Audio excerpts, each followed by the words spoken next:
Alhamdulillahirabbil alamin wa bihi nasta'in ala umuri dunya waddin wa ala alihi wa sahbihi ajmain.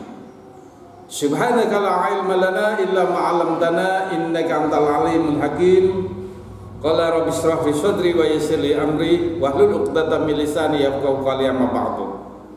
Anak-anakku santriwan santriwati soleh-soleha SD Negeri Tanah Tinggi 7 yang Bapak banggakan, bagaimana kabar kalian, semuanya sehat di pesantren Ramadan hari ketiga.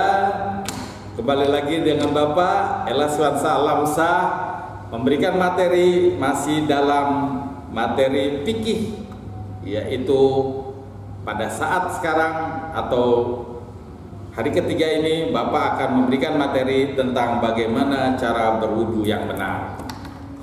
Namun sebelumnya Bapak juga tidak bosan-bosan mengingatkan kembali untuk tetap kalian jaga kesehatan, ya, social distancing, kemudian juga selalu memakai masker, cuci tangan dengan sabun, dan makan makanan yang bergizi.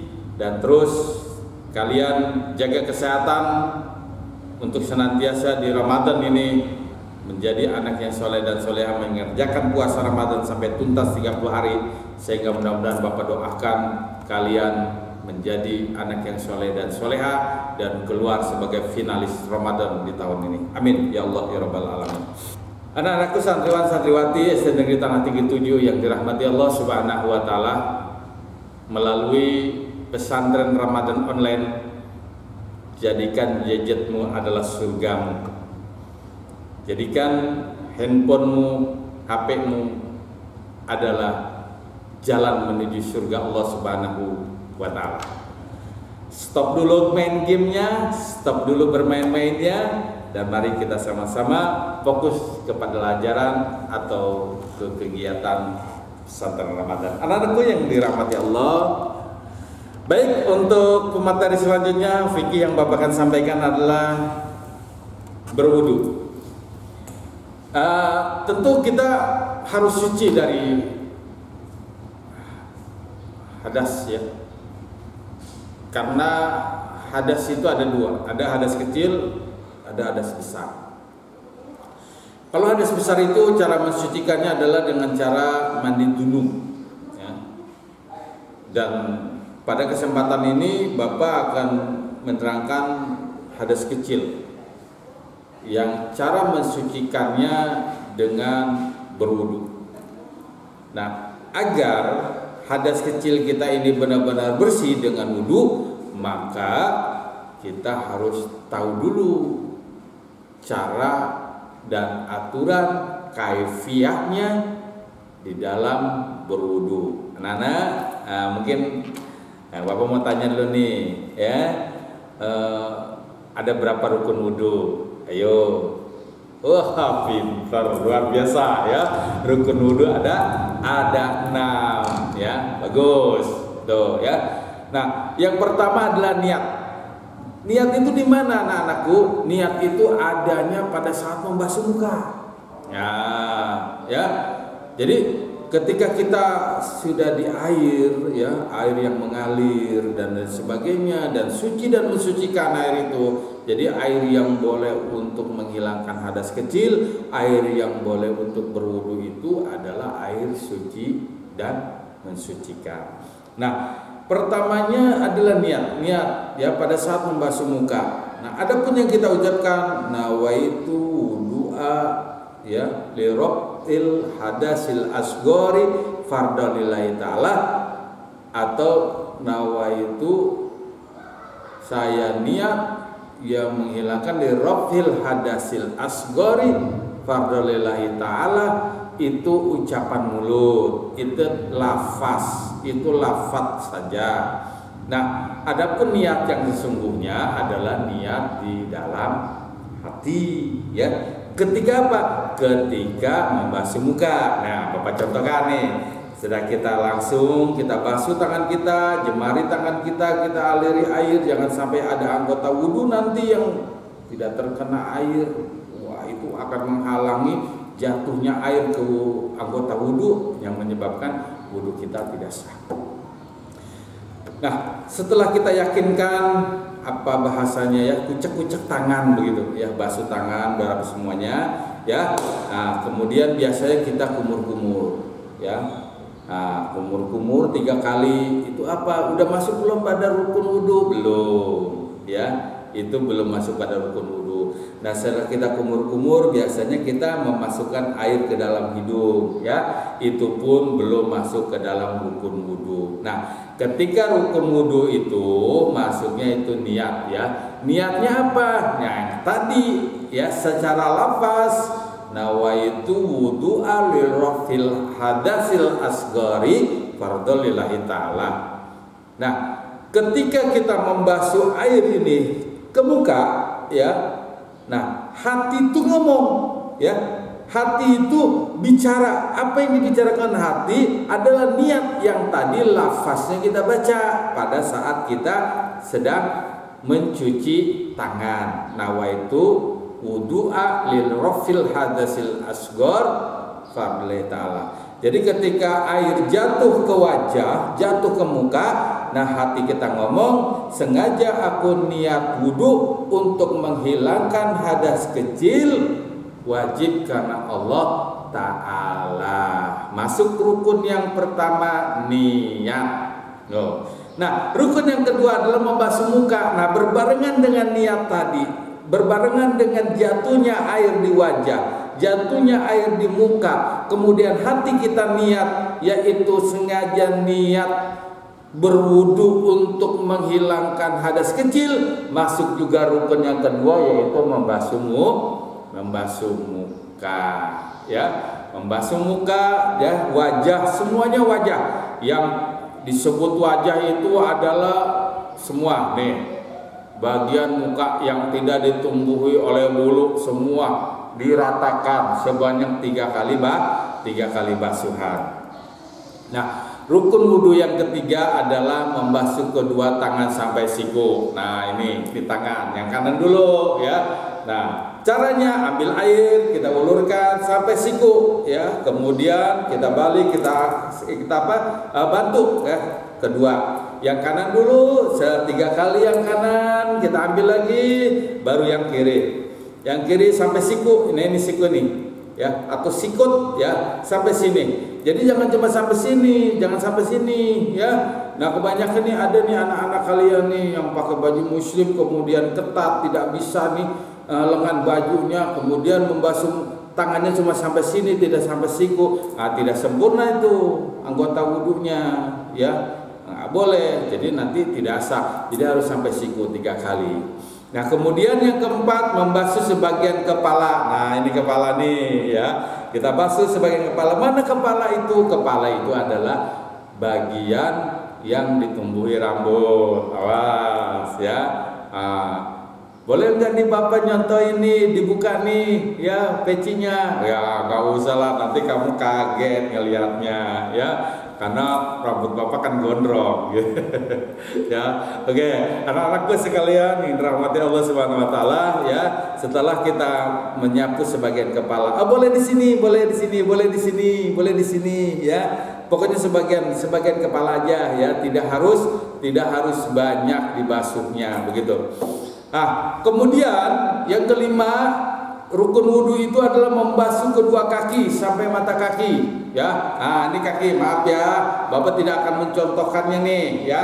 Kaki sampai mata kaki. Nah, ini jemari kakinya nih, anggap ini kaki deh, maaf ya. Nah, ini kaki, nggak mungkin kalau Bapak angkat kaki ya. Nah, ini kaki. Jadi sampai mata kaki ya, yang kelima itu. Nah, jemari itu ya, sela-sela jemari kaki itu harus kita gosok, ya, ini diibaratkan ini kaki loh, harus kita gosok terus semuanya begitu ya. Sampai mana? Ini anggap misalkan di sini mata kaki ya, sampai mata kaki saja ya. Ini kaki ini ya, ini sampai mata kaki berapa? Yang kanan dulu 3 kali, nanti yang kiri 3 kali. Nah, itu yakinkan, pastikan itu terbasuh semuanya. Jangan sampai ada anggota wudhu yang tidak terbasuh atau terhalang. Terhalang ya. Kalau ada yang terhalang, pasti nanti wudhunya tidak sah. Nah, begitu anak-anak ya. Kemudian Pak, kalau kumur-kumur, kalau masukkan air ke hidung gitu kan ya, dan lain sebagainya, itu maksudnya kemana? Anak-anak perlu tahu ya, bahwa kumur-kumur, baca basmalah dan lain sebagainya ya, itu masuk ke dalam sunnah wudhu. Boleh dikatakan, sangat bagus ya. Sunnah-sunnah dalam wudhu itu harus kita kerjakan. Kalaupun tidak, nggak apa-apa. Tapi akan lebih bagus, akan lebih baiknya harus dikerjakan. Contohnya apa? Membaca basmalah di awal, Bismillahirrahmanirrahim. Itu boleh, itu sunnah. Membasuh telapak tangan sampai pergelangan lebih dahulu nih, terus kita basuh ya. Yakinkan supaya tangan kita ini tidak ada noda, tidak ada cat, tidak ada tip X, tidak ada kotoran yang menghalangi jatuhnya air ke anggota wudhu. Itu bagus, itu sunnah. Berkumur-kumur 3 kali ya, untuk menghilangkan bekas sisa makanan ya, atau rasa bau di mulut gitu ya. Apalagi kan sekarang bulan puasa ya, kadang kita mulut bau, tapi gosok gigi ya. Nanti sebelum imsak ya, kalian sudah habis makan sahur ya, kalian gosok gigi, kalian mandi untuk siap-siap sholat subuh. Kumur-kumur di dalam wudhu adalah sunnah. Membersihkan hidung, Ustaz ya, membersihkan hidung, memasukkan air ke dalam hidung, itu pun sunnah ya. Kemudian yang punya jenggot nih, menyela janggot ya, yang tebal janggotnya segini misalnya nih ya, pakai air, di sela-sela janggotnya begitu tuh ya, itu juga sunnah.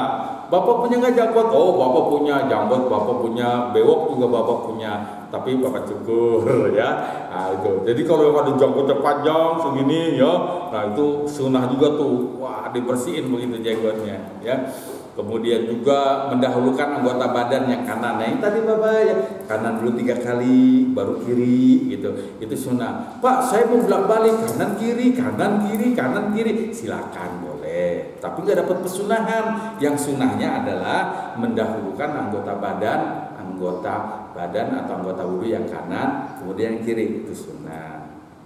Nah, kemudian apa? Mengusap semua kepala. Tadi kan yang rukunnya kan sebagian kepala aja nih, sebagai kepala boleh di sini.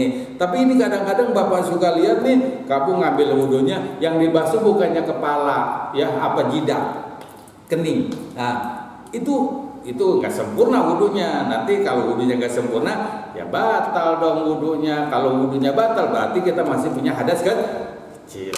Jadi membasuh sebagian atau keseluruhan kepala itu sunnah. Jadi kepalanya basah semua dengan air rambutnya. Nah itu sunnah gitu. Nah, kemudian mengusap kedua telinga. Ini kadang-kadang nih kita telinga nih ya, kita ginikan gitu telinga ya. Kiri kanan dan lain sebagainya. Itu juga hukumnya sunnah. Jadi ketika kita ngambil sini begini nih, langsung gini, kita begini ya, begitu dan sebagainya ya, itu juga sunnah ya di dalam berwudu.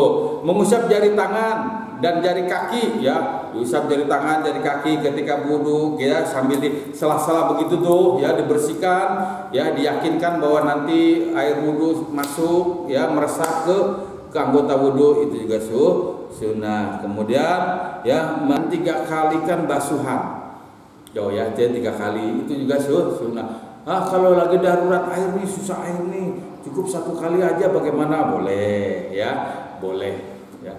Jadi tidak membatalkan wudhu walaupun 1 kali. Bahkan sunnah itu 3 kalikan ya, 3 kali basuhan itu sunnah. Kemudian berturut-turut ya, berturut-turut. Artinya apa? Ya tadi niat membasuh muka, kemudian membasuh tangan gitu kan. Rukun-rukunnya juga berturut-turut. Rukunnya itu kemudian menyapu sebagian kepala dan juga membasuh kaki, dan yang keenamnya itu tertib itu artinya berturut-turut anggota wudhunya yang dibasuh. Jangan acak-acakan ya. Ini habis basuh muka baru kaki, dari kaki baru niat, itu namanya tidak tertib ya. Nah, setelah itu kita berdoa ya. Nanti anak-anak bisa praktekkan nih ya, bisa praktekkan doa setelah berwudu ya. Nanti kamu videokan ya, itu Nah, kemudian anak-anak sekalian yang dirahmati Allah, yang terakhir nih pembelajaran fikih Ramadan ya tentang wudu adalah hal-hal yang membatalkan wudu. Nah, ingat ya, kalau wudunya batal berarti kembali kalian itu mempunyai hadas kecil. Mana sih hal-hal yang membatalkan wudu? Ya, adanya sesuatu yang keluar dari perut melalui salah satu dari dua jalan kotoran. Meskipun hanya angin itu batal. Mana sesuatu yang keluar dari perut ada dua jalan, kubul dan dubur, depan belakang. Ya, ada yang keluar itu batal. Pak, ini cuma gas ke angin, batal. Itu namanya kentut. Kalau habis makan jengkol, habis makan pete sahurnya kentut, aduh bau ya. Jadi itu membatalkan ya, membatalkan wudu. Jadi keluar salah satu dari dua jalan atau dari dua ya jalan kotoran ya, baik dari kubul maupun dubur, mau padat, mau cair, mau gas, itu batal wudunya. Kemudian tidur.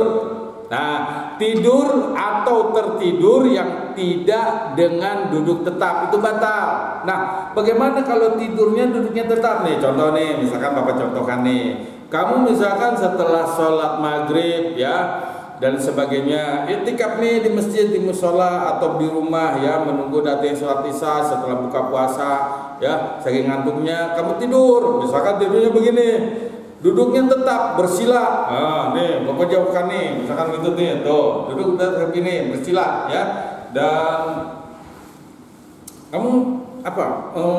Tidak merubah kedudukan ya ini kamu, pantat kamu ya atau dubur ya, dengan tidur yang tetap begini. Ini tidak membatalkan wudu. Kecuali tidurnya itu tidak tetap ya, yang tidak tetap. Nah, misalkan begini, ini diangkat begini atau bersender di tembok ya, yang menyebabkan lubang duburnya itu terbuka. Nah, kita kan nggak tahu nih lagi tidur nih, tuh khawatir pada saat kita sedang tidur, nah kita mengeluarkan gas.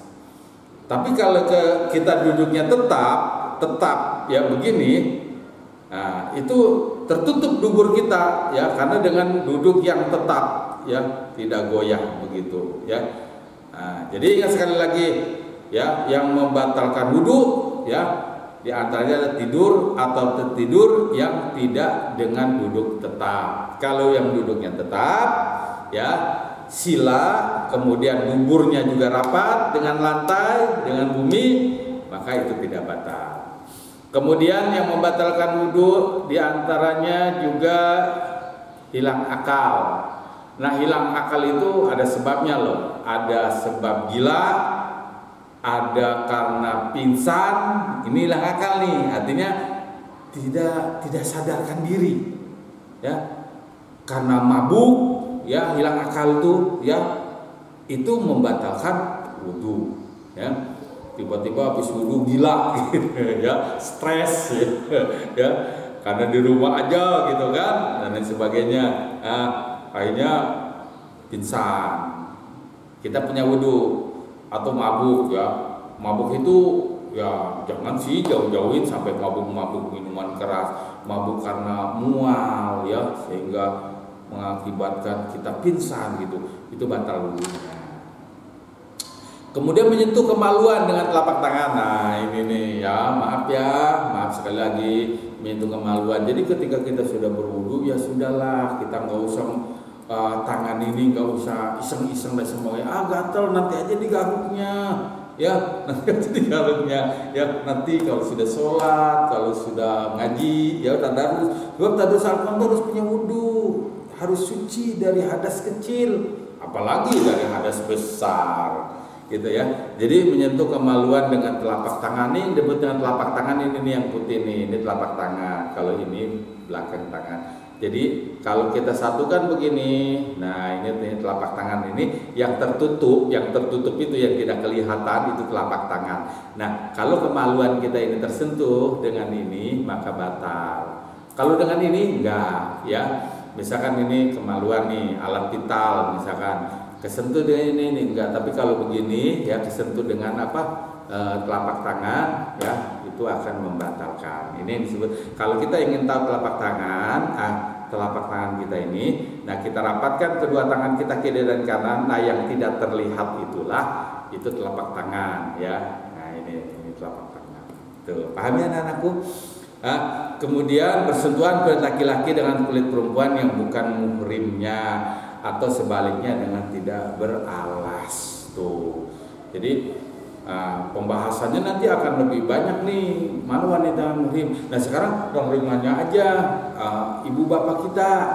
Nah kita nih bersentuhan, batal tidak? Oh, itu tidak batal, ya. Itu muhrim kita, orang tua itu adalah muhrim kita.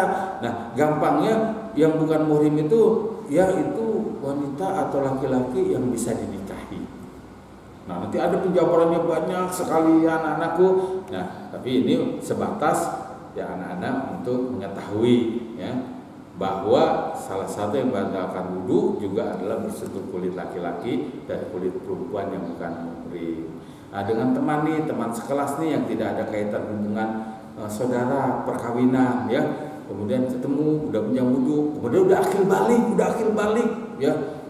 Laki-laki umur 15 tahun ke atas, perempuan umur 9. Kemudian kalian udah punya wudu bersentuhan, ya, yang bukan muhrim, nah itu batal wudunya. Tapi kalau dengan kakak, dengan adik, ya dengan orang tua, ya dengan nenek, itu tidak batal wudunya. Ya jadi kalian setelah wudu kalian saling dengan kakak kamu, ya kalau laki-laki misalkan dengan perempuan dengan tetehnya, tapi kalau perempuan dengan aaknya misalnya begitu kan, kamu cium tangan saling dan sebagainya, itu tidak membatalkan karena itu masih muhrim kita. Begitu anak-anakku sekalian ya. Jadi tetap jaga pembatalan wudunya dan perhatikan juga rukun wudu yang baik agar ibadah kita diterima Allah Subhanahu wa ta'ala. Anak-anakku, pembahasan materi ketiga di bulan suci Ramadan ini sudah Bapak sampaikan semuanya. Mudah-mudahan manfaat adanya dan kita selalu bersedekah dan selalu bermohon pada Allah Subhanahu wa ta'ala, banyak berinfak, banyak bersedekah, dan jangan lupa ya kalian salurkan zakat fitrah. Insya Allah SD Negeri Tanah Tinggi 7 walaupun tidak melaksanakan pesantren Ramadan secara langsung, tidak memberikan semacam pembelajaran secara langsung online, tapi yakinlah bahwa SD Negeri Tanah Tinggi 7 tetap memberikan pelayanan dan pendidikan serta ilmu yang terbaik buat kalian.